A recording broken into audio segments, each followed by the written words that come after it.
I'm super excited and happy to welcome you to our ABM Talk on Yom HaShoah today. So thank you very much for joining us. I'm very glad to have Professor Dina Porat with us again, after she was also our guest speaker on our first ABM Talk this year, which was also on the International Holocaust Remembrance Day, which was, as we just discussed in brief, also Zoom bombed by neo-Nazis. And so I really do hope that we have a chance to have a bit of a Wiedergutmachung today, and it will be a safer and more pleasant talk in spite of the importance of the day, or especially because of the importance of this day.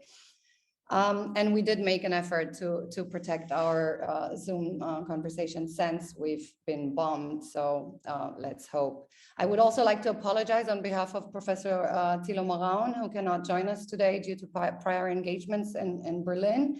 So he's wishing us the best of all luck for today's talk.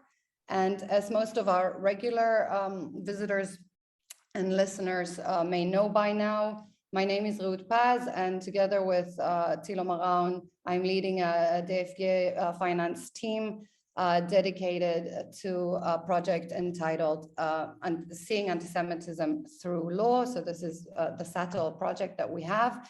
And our overarching goal of this project is to comparatively examine links between the legal form and anti-Semitism in 4 different countries. And we have the UK, Poland, Germany, and France in our group. And a part of this project also offers these monthly ABM talks when we meet at the last Thursday of every month at 4 p.m. To discuss anything that may be relevant to seeing anti-Semitism and the law. So these talks are going to be presented in a collected and edited volume. So if you guys want to take part in that as well, you're more than welcome. As I mentioned, these are recorded and placed then on our YouTube channel for those who cannot join us when it actually takes place. So we're also welcoming people to send us questions or participate in any other form and shape which may be relevant to this project. And I think it is high time to present our speakers today, who again hardly need to be presented. But for the sake of formalities, we have Professor Mirjam Wenzel, who is going to speak to us for 25 minutes about exhibiting ambiguities, revenge, history, and fantasy. And she is the director of the Jewish Museum in Frankfurt. Professor Wenzel studied general and comparative literature, political science, and theater studies in Berlin and Tel Aviv, and worked as a researcher at the Institute for German Philology at the Ludwig-Maximilians Universität in Munich. She completed her doctorate with a Leo Beck Fellowship from the German Study Foundation on the history and culture of German-speaking Jewry in Europe. It was published in 2009 under the title of Judgment and Memory, the German Language Holocaust Discourse in the 60s. From 2007 to 2015, she was the head of the media department at the Jewish Museum in Berlin, and she was responsible for online strategy and web presence, publications, media installations in exhibitions, of the Raphael Roth Learning Center. Since 2016, Professor Wenzel has been the director of the Jewish Museum in Frankfurt. In 2019, she was appointed Honorary Professor at the Seminar of Jewish Studies at the Goethe University in Frankfurt, and is a visiting professor at the Bauhaus University, and she was a visiting professor at the Bauhaus University in Weimar for the winter semester in 2020 to 2021. Professor Wenzel's talk will lead into Professor Dina Porat's comment, and Dina again was already presented here, is a Professor Emeritus of Modern Jewish History at the Department of Jewish History at Tel Aviv University. She's the founding head of the Kantor Center for the Study of Contemporary European Jewry and former chief historian of Yad Vashem. She served as an academic advisor to the Task Force for International Cooperation on Holocaust Education, Remembrance, and Research, Dina Porat received her PhD in Jewish history at the Tel Aviv University. No? And that's okay, but it's too long. Okay, too long. Okay. Everybody knows, thank you. So without further ado, and especially because Dina is, as Dina has already mentioned, she has to leave us due to prior engagements with this very important day. So yeah, please, Miriam, the floor is yours. Go ahead. Well, thank you very much, both for the invitation and for the introduction, for the opportunity to talk to you. I'm talking basically about our current exhibition, and I prepared a PowerPoint presentation, which I will now share, and I hope everything works.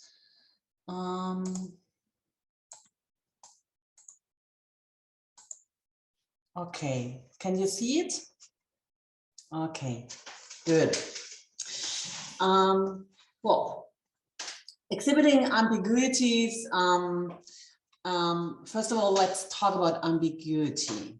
There are several definitions, of course, as always. What is ambiguity? The Cambridge Dictionary says the fact of something having in common with more than one possible meaning and therefore possibly causing confusion. The enlarged definition by Wikipedia would be ambiguity is a type of meaning in which a phrase, statement, or resolution is not explicitly defined, making several interpretations plausible. A common aspect of ambiguity is uncertainty. It is thus an attribute of any idea or statement whose intended meaning cannot be definitively resolved according to a rule or process with a finite number of steps.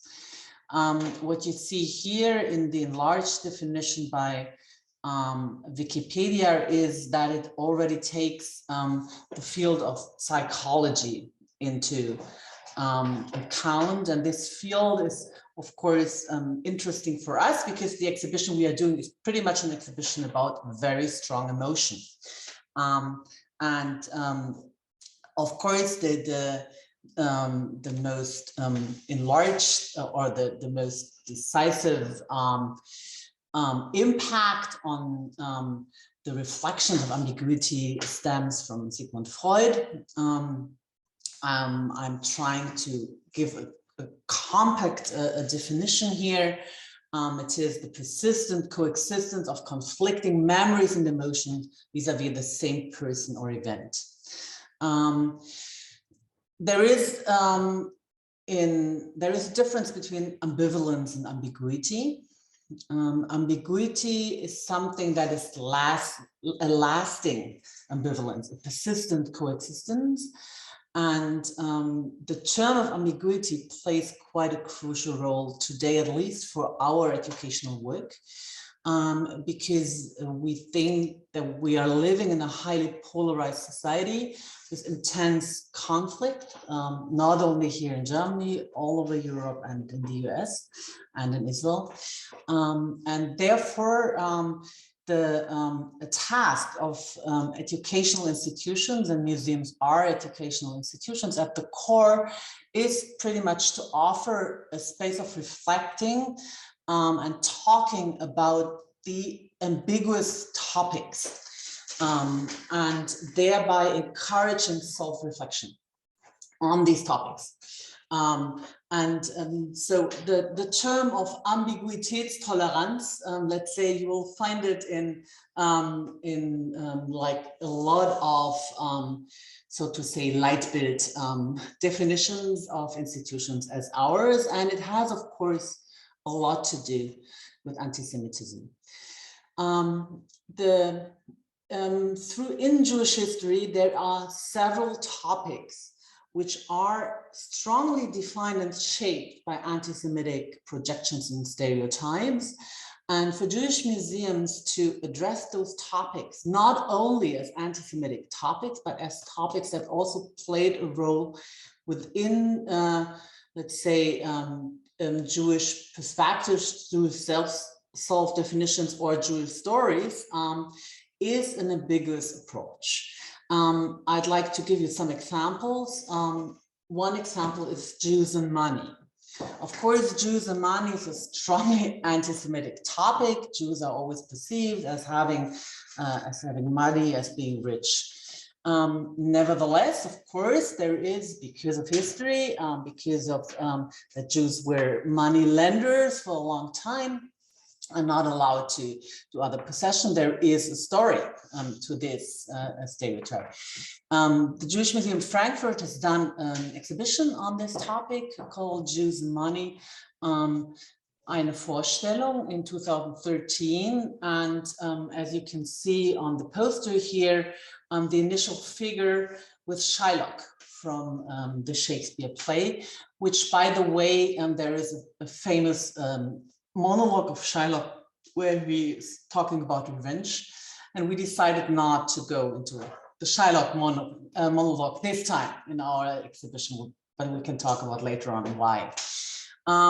The Jewish Museum in London has addressed the same topic a bit later, 2019. It was a highly, this exhibition got a lot of attention and one of the most prestigious exhibition awards was Jews, Money, Myth, again on the same topic. There is another topic which is crucial for Jewish history, is blood. The meaning of blood in Jewish culture, whereas there is at the same time, of course, due to the anti-Semitic narrative of the ritual slaughter, a strong anti-Semitic connotation to this topic as well, and the Jewish Museum in London has addressed this in this, I think, really good exhibition in 2015.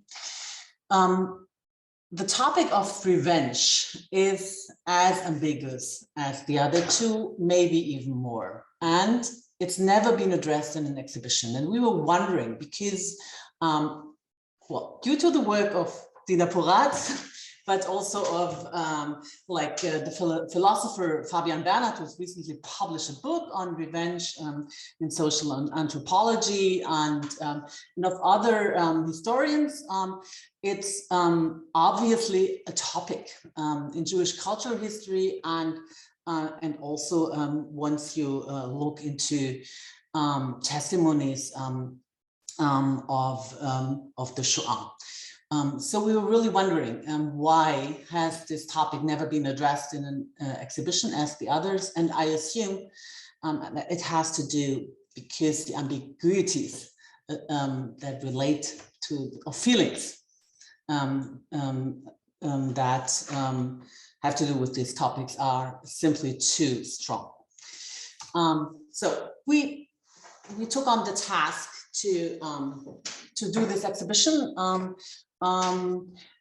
The story of this exhibition was the idea stems from the book from Max Czolek, Desintegriert euch, where there is a chapter called Inglorious Poets, where he does a short sample of texts, literary texts with revenge fantasies. And I've always thought that this chapter is a pretty strong one. And then we worked with Max Czolek on this exhibition. Here you see our PR.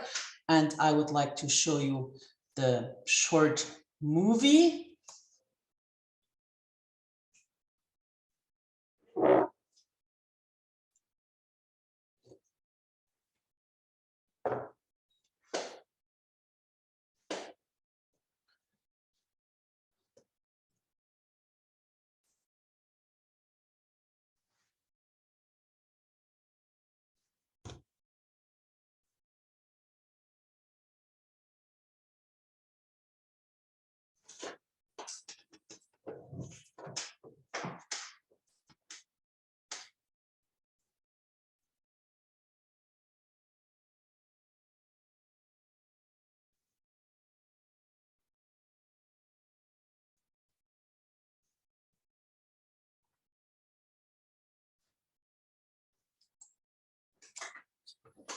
So that was the social media ad for the exhibition. to wake you up a little after all the talks on definitions. And on the right-hand side, you see the first room. In this first room, you can see the baseball bat of Inglourious Bastards, which is used by a figure, Surgeon Donny Donowitz, also called the Bear Jew, which is, by the way, also a kind of golem figure and was perceived as that. On the baseball bat, you see the inscription of names. In the scene that was cut out from the final version of the film, you see that Surgeon Donny Donowitz is walking through the Jewish ghetto in Boston, and not ghetto, through the Jewish quarter in Boston, and asking the neighbors to write names of family members in Europe that they haven't been in contact with on the baseball bat. And in the background, you see a dialogue. This dialogues run through the exhibition. It's a dialogue between the director and the curator, and it introduces you to the topics and also to the ambiguity related to the topic. That's the first room, decisive room after this prologue. In this room, you see basically the figure of Judith. The book of Judith is, because it was written in Greek, not part of the Tanakh, part of the Old Testament, the Christian Old Testament, but not part of the Tanakh. But the figure of Judith plays a crucial role in Jewish tradition, particularly with relation to the festival of Hanukkah. And on Hanukkah lamps, in especially early modern times, Judith is the decisive figure. And the Hanukkah lamp, which you see there, it's a little small, but Judith is portrayed with the head of Holofernes at the top. So she's really the decisive figure. On the left-hand side, you see a painting from Giacomo Ligosi from the Uffizi Gallery. The moment, he depicts the moment before Judith is beheading Holofernes, and on the right-hand side you see a picture by Kehinde Wiley, where Judith, as a black female, is holding a head, not of Holofernes, but of a wild female figure in her hand. So this is the entrance to the exhibition, introducing you to the figure of Judith and introducing you to the idea of counter history. We are offering here the perspective of what would have happened if Holofernes and the army of the Assyrians didn't manage to conquer Jerusalem, because Judith was, as a matter of fact, this took place. So the idea of counter history and the question of what would have happened if such an act would have taken place is a crucial perspective for the whole exhibition. The second chapter relates to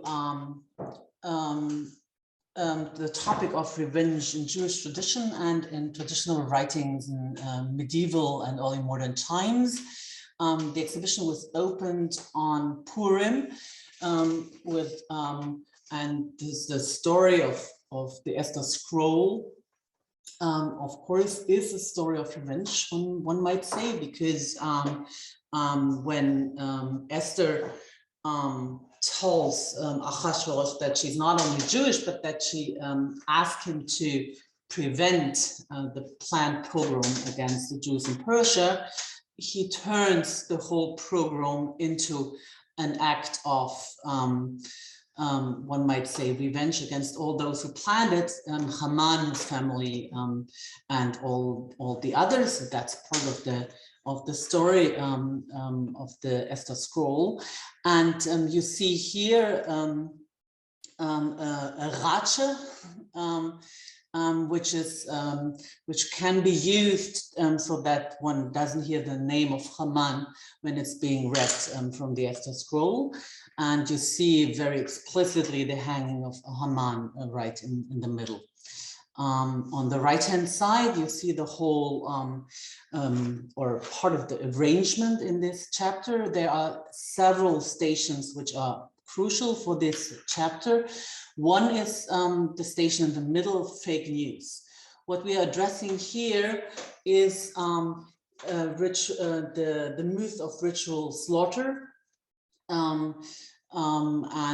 We try to hide the image in this box so that you don't see this image on the first-hand view. And of course, the idea of ritual slaughter, which is told in different countries, is based on the idea of Jews as the people full of vengeance, or the vengeful Jew. And the story of the vengeful Jew, which proved to be very effective in medieval times in all the pogroms, goes back to a forceful misinterpretation of the sentence of an eye for an eye. In rabbinical literature, and that's what we put a focus on here, the sentence an eye for an eye was always interpreted as a sentence for, in German it's called Schadensersatz.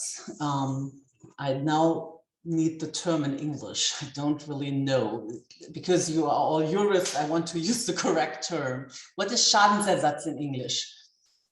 Can you help me? I think it would be like harm replacement, like, so that would be the direct translation. Harm replacement? Yeah. Compensation, right? Compensation. Compensation, Yeah. yes.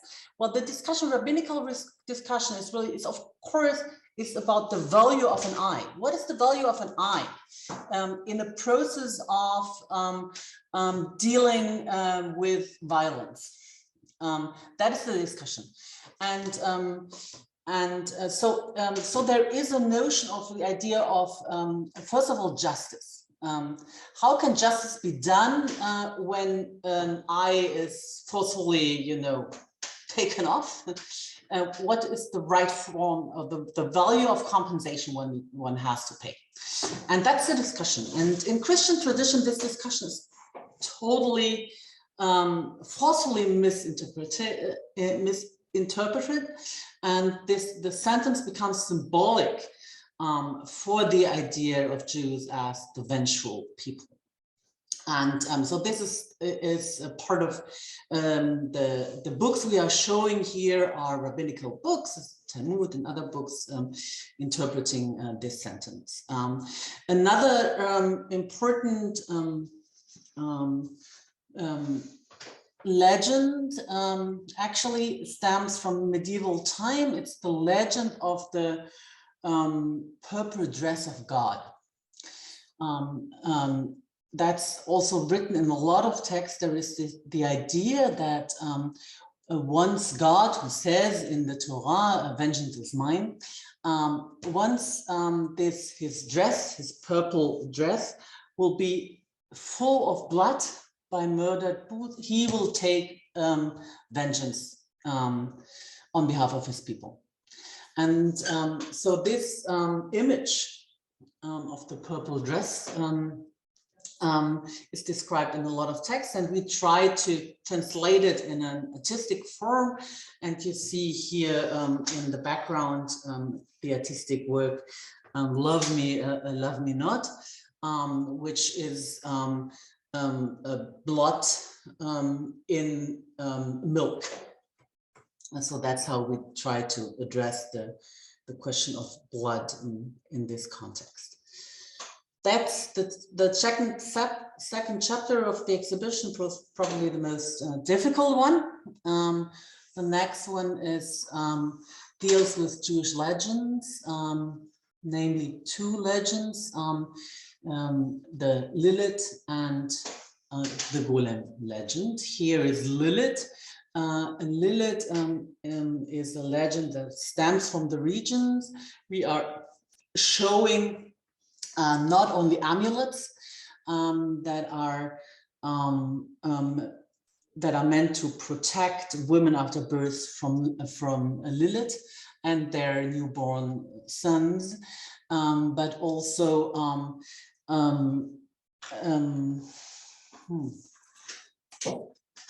my English is leaving me a little bit, but also some cultural artifacts from the southern part of Iraq, where you can actually see that Lilith was a figure there conceived in the same way as a danger for a woman who gave birth, but she was called Lilu.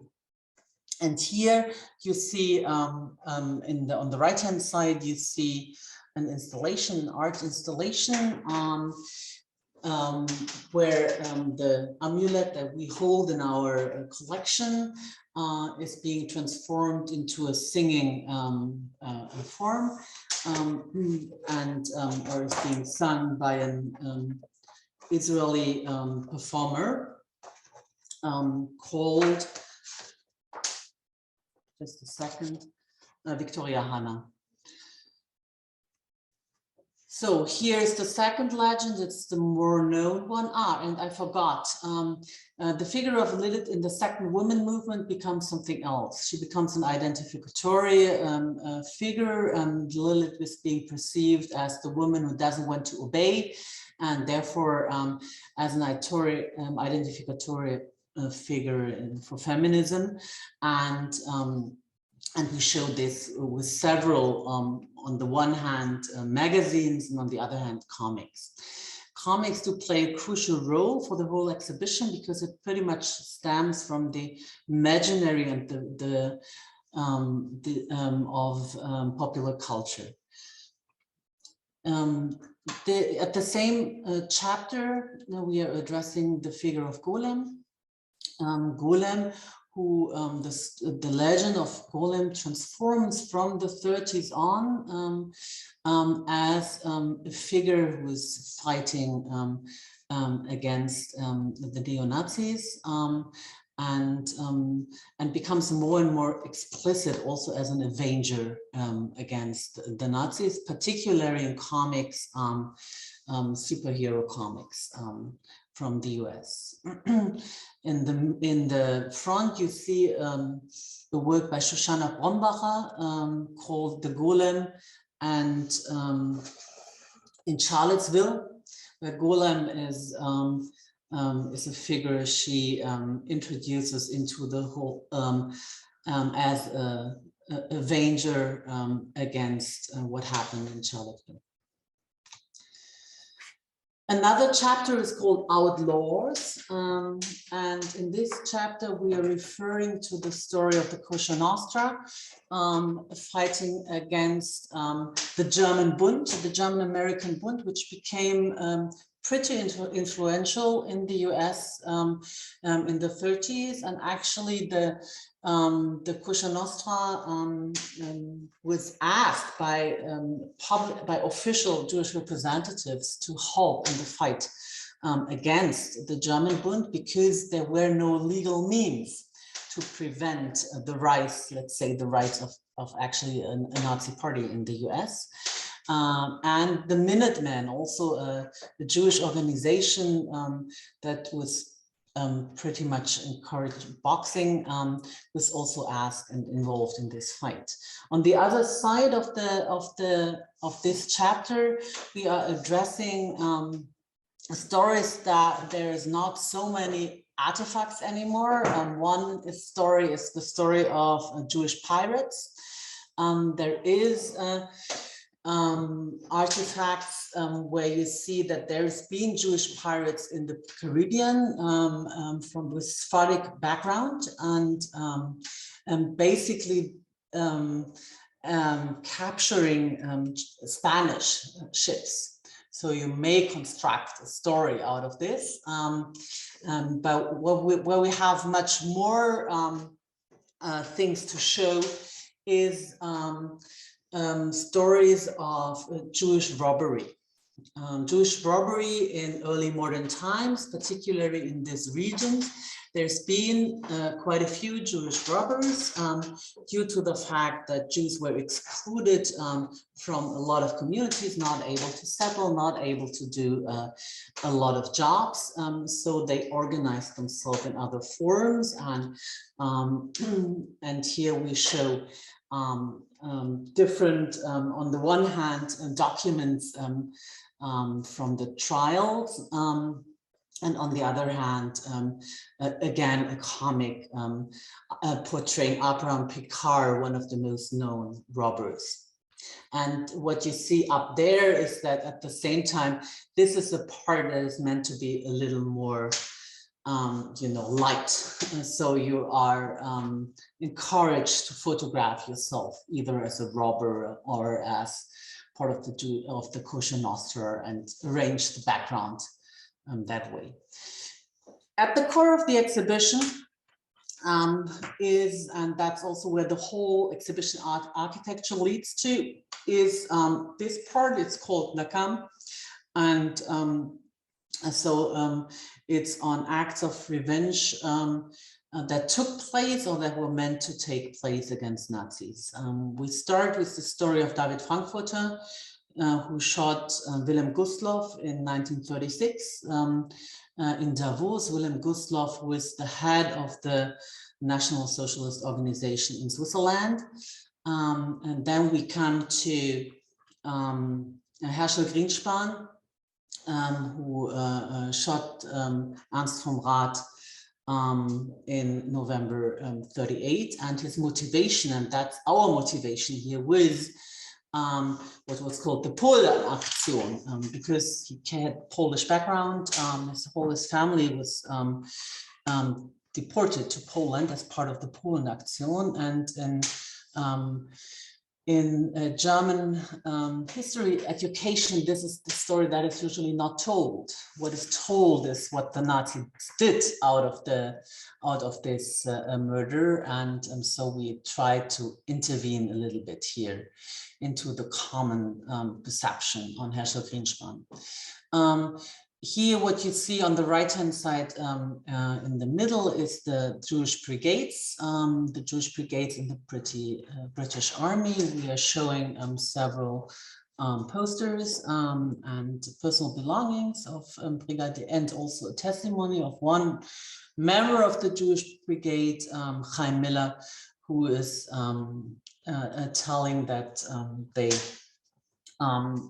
some members of the Jewish brigade did look on purpose for particular members of the National Socialist Party, took them out of their homes and did a kind of a court situation, improvised court situation in the forest, and shot them. So this is the one story, and the story in the middle is the story that Dina Porat has done the most research about. It's the story of the group of Abakovna, and I don't want to repeat this story here because I assume you all know it. What you see in the background are quotations, and those quotations stem from research in Lars' testimonies of murdered, and from the last sentences of murder asking for revenge. And those quotations are there on the wall. In the room after that, this is an art commission. We asked Daniel Laufer to refer to popular culture and the stories of Jewish revenge in popular culture, and he did a reenactment of several films and comics in this 3-channel video installation. And the last room, we call it the archive of today. That's where you can do research by your own. We have a lot of comic books there. You can play Wolfenstein, the game where you are identifying with a Jewish survivor and shooting a Nazi commander. You can look into a lot of films and read books. At the same time, this is the place where we invited 4 artists for 2 weeks artist in residency, and this is where they will work. And this is also the place where the whole dialogue between the director and the curator ends, and we asked you for feedback and to comment on this exhibition and develop it further, and that is used pretty often. So we have a very a vivid response to this exhibition, and what actually I think most of the visitors from it's only open since 1 month, but so we have a certain experience already, but we can see that most of the visitors understand that we are trying to open up another narrative, and that this narrative is a narrative of what we call Selbstermächtigung, so that we take fantasies serious, and that those fantasies are a reflection or an echo of a history of violence, and evoke and are based on strong emotions, and of course evoke emotions. And so this exhibition at the core is an exhibition on an emotion. We are trying to offer a space to talk on this emotion. And what I can say right now is I think it works. It works actually more positive than I thought. I thought we would get much more visitors would feel offended. But until now, it's not at least as strong as I thought what might happen. And yes, you are of course all invited to come if that was interesting for you. And thank you for listening. Thank you so much, Professor Wenzel. If the one thing I remember vividly from Dina's presentation is that she repeatedly said, revenge is not a part of the Jewish DNA. So I'm super psyched about having her to comment on your exhibition and your presentation. So Dina, the floor is all yours.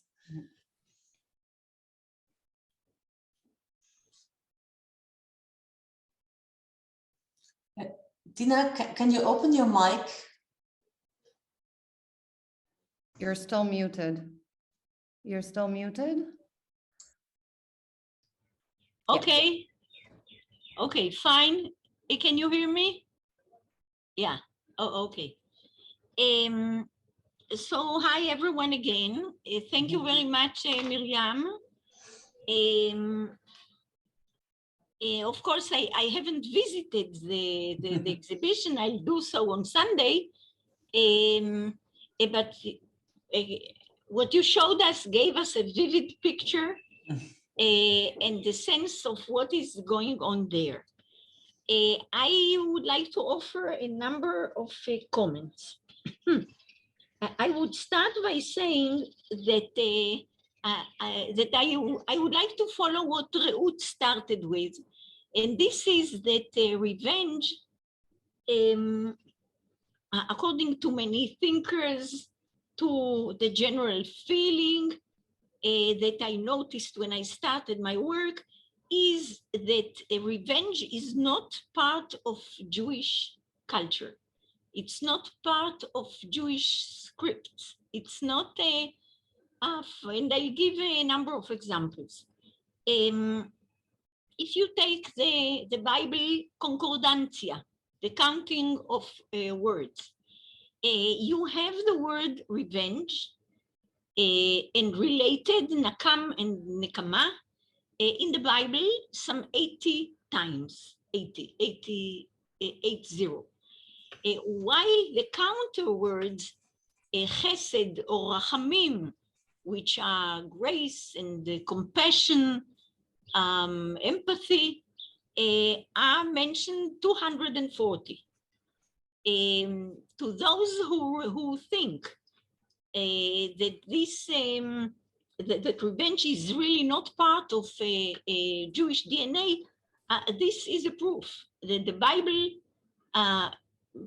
Bible has such a proportion of a quarter, of a third, 80 and 240.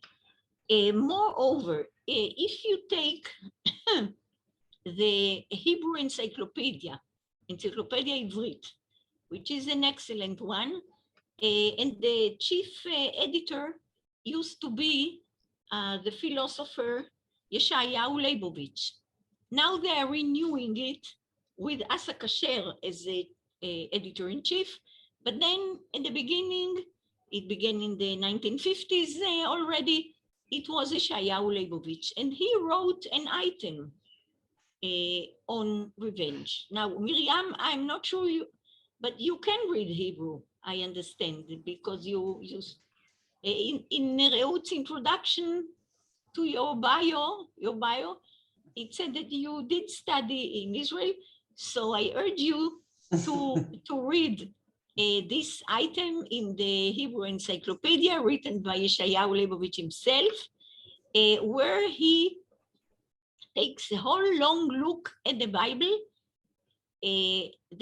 not other sources, the Bible, and he says that, and his conclusion is that that it is up to God only to perform practical revenge. This is why my book is called Li Nakam Veshilem, Revenge and Compensation, or are mine only. Li Nakam Veshilem, mine. And so it is in German, Rache ist mine allein. He says that revenge, according to the Bible, is up to God only, and unless God orders a person or a group or the whole nation to perform this and that revenge on the Midianites or the Amalekites and the others. So when I started, I really saw, you mentioned, Miriam, that there hasn't been an exhibition on revenge, which is a basic emotion, no doubt. Indeed, when I started, I didn't think about exhibitions, but about finding books, research, etc. Hardly. Almost nothing, not only in Hebrew.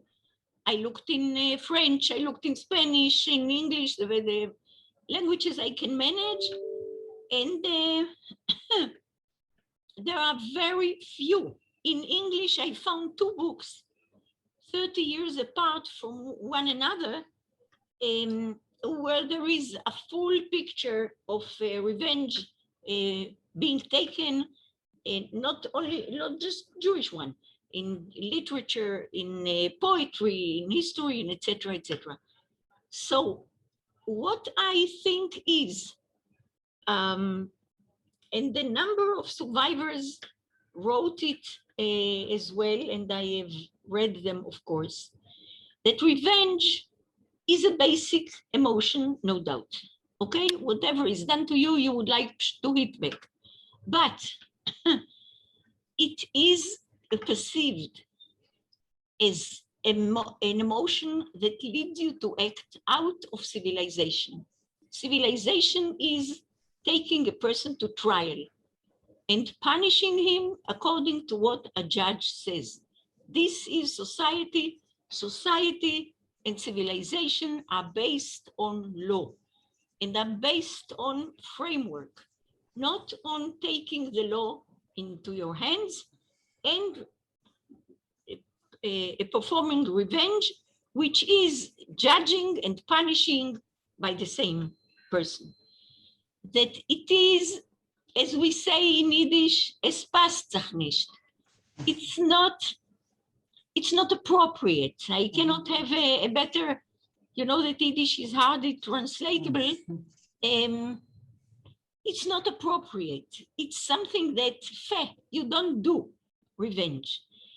There is a small amount of books, literature, poetry in Hebrew, even in Yiddish, which is longer, in a daily, a language daily used.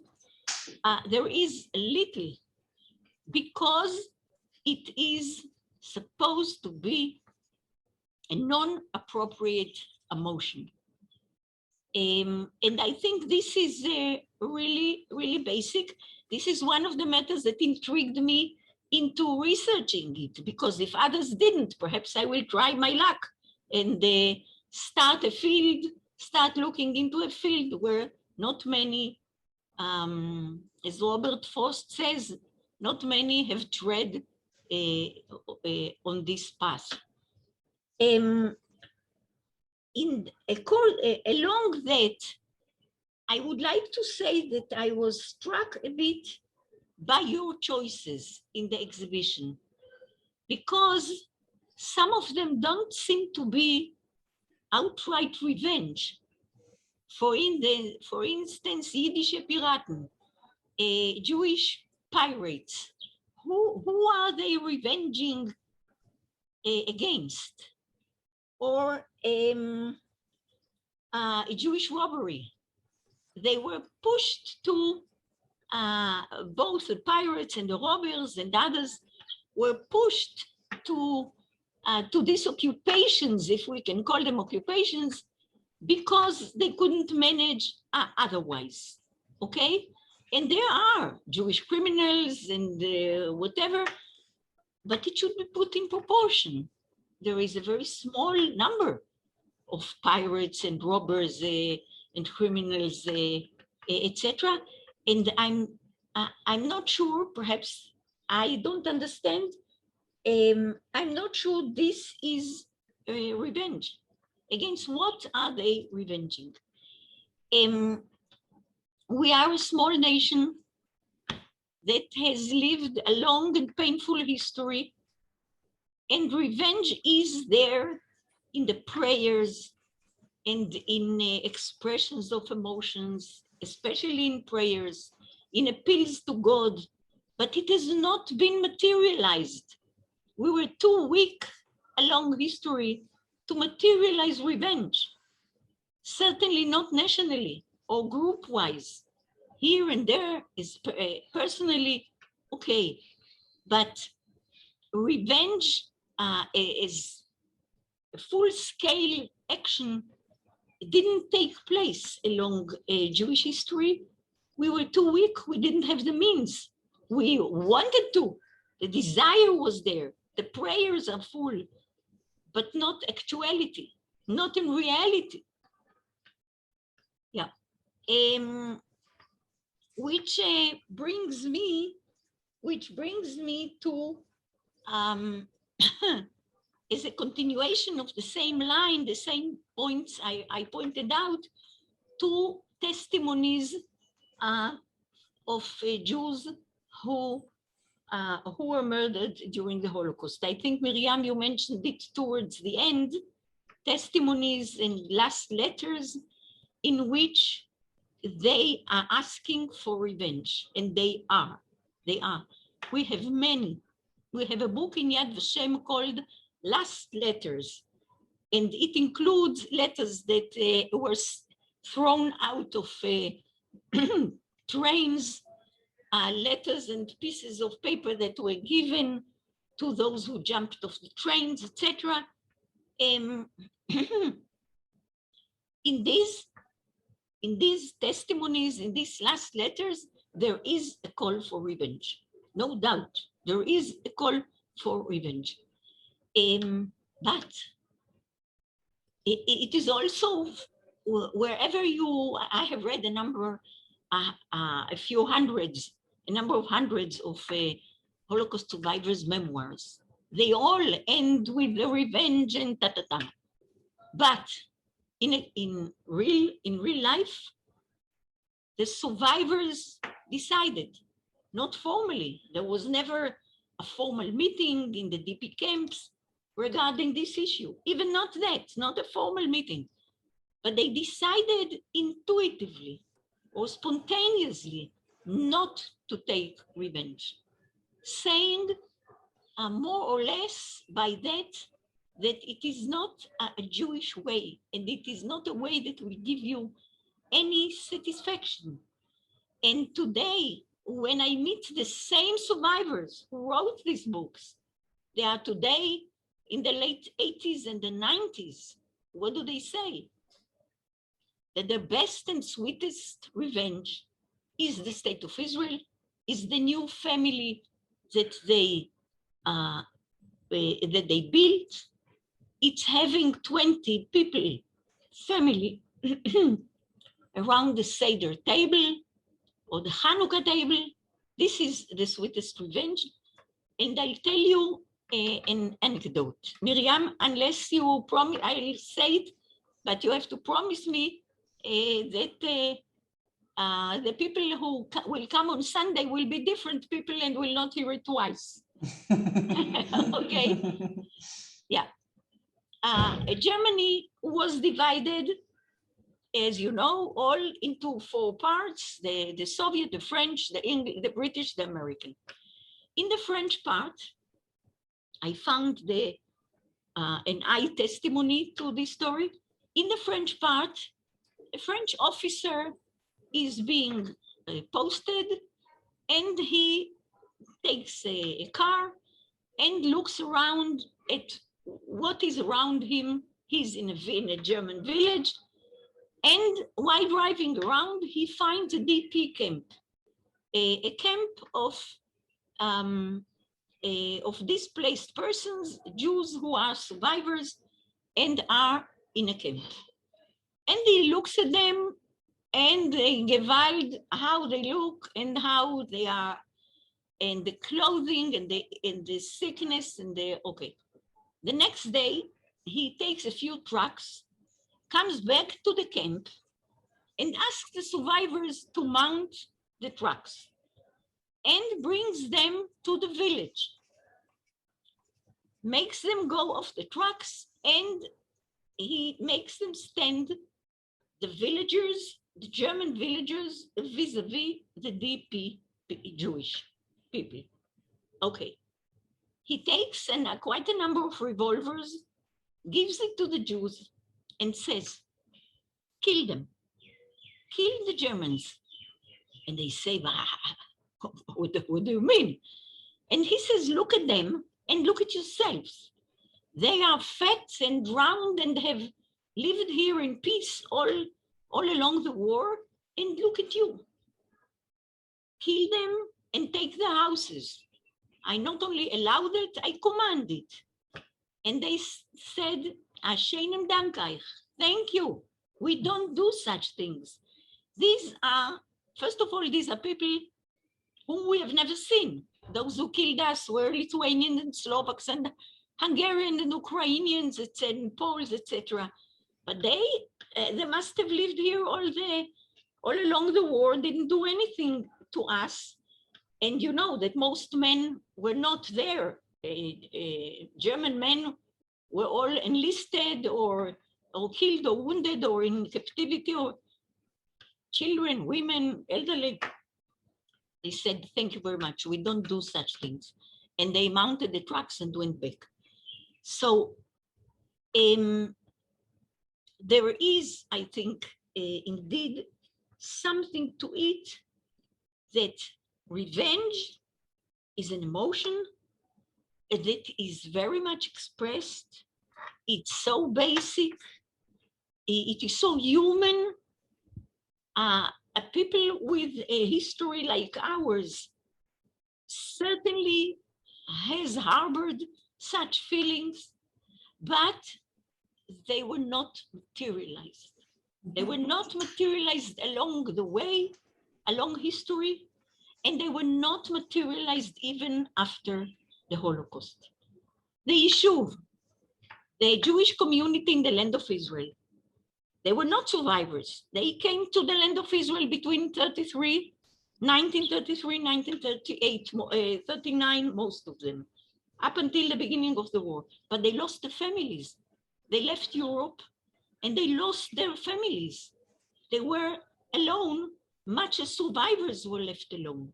You know that when Israel started, demography was that Ashkenazi families coming from Europe were a husband and wife and a child, 2 children at the most.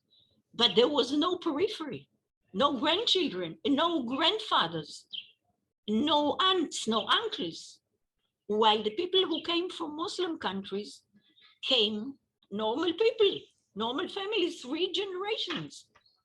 So the discrepancy was there right from the beginning.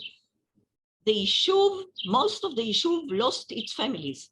And this is why the Jewish Brigade enlists to fight the Germans. And others, 30,000, not only the brigade, 5,000, 30,000 joined the British Army, men and women. But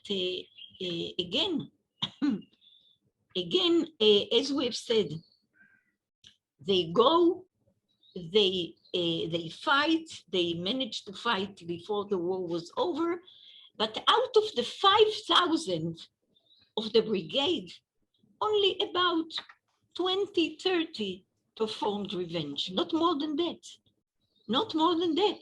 They were soldiers, they were under orders, wearing uniforms. They couldn't go much around killing people. And they kept it, of course, in secret. And so the Yishuv too, and the Jewish Brigade. The Jewish Brigade did revenge, but not to a large scale, I would say 100, 150 at the most. But the Yishuv also intuitively, no formal meeting, decided that this is not the way, that they are looking forward and not backward. What has been done and happened, oy vey, a real broch, but they are looking forward to the future, to bring the survivors home. No one else wanted survivors in this world, survivors who had nothing but sickness and weakness, and to end the war, or a few years after the war, with a political Jewish entity. These were the goals, and revenge was in the way. It could only cause harm. So most of the Jewish people did not take revenge. And most of the German people went unpunished. That's yeah. Thank you. Thank you so much, Professor Porat. And Miriam, would you like to have a few minutes to just touch on some of the comments that Dina gave you? And then we will open the floor for some questions from the audience. Yes. Thank you so much. Dina, well, as always in good conversation, I agree and I disagree at the same time. I totally agree with your perspective on history and Jewish history. We didn't do an exhibition, an historical exhibition. This is, let's say, an exhibition about an imaginary. It's at the core an exhibition about a feeling and about stories that, stem from a feeling and ideas. And at the core, we decided not to define revenge. There's been a comment between the difference in English, particularly of between revenge and avenge. We decided not to go this way, but we took a very broad approach and defining revenge, or not defining revenge, but basically telling a narrative. And this narrative is, there is an emotion that is evoked by a history of violence and continuous violence, and this emotion translates into a narrative of, either asking God to take a revenge, or empowering yourself. And this story always has to do with the idea of, what we call making a decisive turn, giving something back. So this turning of history, or turning of history in a story, that's the point. That's pretty much our very broad approach. So the reason there is a whole chapter devoted to the sentence, also in the catalog, that God is saying, revenge is mine. And what does this mean actually in Jewish tradition? The reason why we integrated the chapter of Outlaws, where you are right saying these are not acts of revenge, I would say the same. But for us, it was important actually to raise questions upon the question of justice and law and revenge. So what are the relation between these fields? If you look into the Torah and the word of Nakam, you see that the idea of Nakam is related to the idea of justice, of God taking justice for his people. So we are asking, and this on the background of what you just mentioned, of the fact that after the Shoah, as a matter of fact, I mean, there's hardly been a strong punishment for particularly in Germany, for the Nazis, for the Nazi murders. So we are asking what does this mean for the question, for the relation of law in relation to justice vis-a-vis the Shoah. Mm-hmm. And so I think this is a question we want to open up. Yeah, and that's a very important point. And the Outlaws chapter is actually putting an emphasis on the fact that Jews being excluded by law.